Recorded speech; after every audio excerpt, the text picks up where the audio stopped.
സണ്ണി ജോസഫ് ഇപ്പോൾ സംസാരിക്കുന്നു അതിലേക്ക്. അതെ, ഞങ്ങളുടെ നിയമപരമായിട്ടുള്ള ധാരണ, ഇതൊരു വാർത്ത വന്നപ്പോൾ തന്നെ അതിൻ്റെ ലീഗൽ ആസ്പെക്റ്റ് പഠിച്ചു. ഇതിനെ ഈ പേഴ്സണൽ സ്റ്റാഫിൽ നിയമിക്കുന്നതിന് യോഗ്യതയോ അയോഗ്യതയോ ഒന്നും എവിടെയും പറഞ്ഞിട്ടില്ല. എന്തെങ്കിലും അയോഗ്യതയുണ്ടോ ബന്ധുക്കളാകുന്നതിന്? ഇപ്പോൾ സഹകരണത്തിലൊക്കെ ചിലപ്പോൾ അങ്ങനെ അയോഗ്യതയുണ്ട്. അപ്പോൾ അയോഗ്യതയൊന്നുമില്ല. പിന്നെ പൊളിറ്റിക്കലായിട്ട് നോക്കുമ്പോൾ ബെന്നി തോമസിനെ കുറിച്ച് നിങ്ങൾ വേണമെങ്കിൽ വിളിക്കില്ല. അദ്ദേഹത്തിൻ്റെ ഇവിടെ നിന്ന് 5 കിലോമീറ്ററേ ഉള്ളൂ അദ്ദേഹത്തിൻ്റെ നാട്ടിലേക്ക്. അവിടെ പോയി അന്വേഷിക്കണം. എന്നോട് സഹപ്രവർത്തകരെല്ലാവരും, കണ്ണൂരിലെ കോൺഗ്രസിൻ്റെ നേതാക്കന്മാരും സഹപ്രവർത്തകരും എല്ലാവരും ആവശ്യപ്പെട്ടു. അതിന് രാഷ്ട്രീയം പോലും ഇല്ല. പലരും എന്നോട് ആവശ്യപ്പെട്ടു ബെന്നി തോമസ് തുടരണമെന്ന് ആവശ്യപ്പെട്ടു.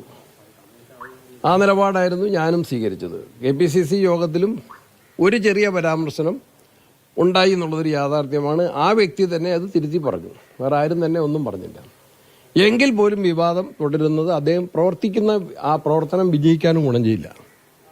ഇത്രയൊരു വിവാദത്തിൽ വന്നയാളെ എൻ്റെ ഒരു പ്രധാനപ്പെട്ട ചുമതല നിർവഹിച്ചു പോകുന്നത് എനിക്ക് സത്യത്തിൽ ആവശ്യമുണ്ട്. അങ്ങനത്തെ ഒരാളുടെ ആവശ്യമുണ്ടായിരുന്നു. കാരണം എനിക്ക് പ്രധാനപ്പെട്ട ചില വകുപ്പുകളുണ്ട്. വൈദ്യുതി ഞാൻ മനസ്സിലാക്കിയിടത്തോളം ഒരുപാട് ഉത്തരവാദിത്തമുള്ളൊരു വകുപ്പാണ്. അതുപോലെ തന്നെ പരിസ്ഥിതിയും പ്രധാനപ്പെട്ട വിഷയങ്ങളുള്ളൊരു വകുപ്പാണ്.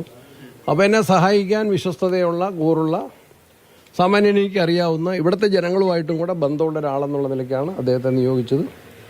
അതൊരു വാർത്തയും വിവാദമായിട്ട് വന്നപ്പോൾ അത് ഒഴിവാക്കാൻ വേണ്ടി ആഗ്രഹിച്ചു. അദ്ദേഹം തന്നെ മുൻകൈ എടുത്തു. ബെന്നി ആരെന്നുള്ളത് കൃത്യമായിട്ട് മനസ്സിലാക്കണമെങ്കിൽ ഉളിക്കലിൽ അദ്ദേഹത്തിന്റെ നാട്ടിൽ പോയി അന്വേഷിക്കണം. മുഖ്യമന്ത്രി ആവശ്യപ്പെട്ട പ്രകാരമാണോ ഇങ്ങനെ ഒരു രാജിയിലേക്ക് നയിച്ചത്? മുഖ്യമന്ത്രിയുടെ ആവശ്യമാണോ ഇങ്ങനെ? അല്ല, നിയമപരമായിട്ടൊരു തടസ്സമില്ലെങ്കിൽ അങ്ങനെ ഒരു യോഗ്യനായ ഒരാളെ നീക്കേണ്ട കാര്യം ഉണ്ടായിരുന്നു. ബെന്നി ജോസഫാണ് മാധ്യമങ്ങളോട് സംസാരിച്ചത്. ബെന്നി ആരാണ് എന്നത് ഇരിട്ടിയിൽ വന്ന് അന്വേഷിച്ചാൽ മനസ്സിലാകും എന്ന ബന്ധു നിയമനവുമായി ബന്ധപ്പെട്ട പ്രതികരണമാണ് നടത്തിയത്.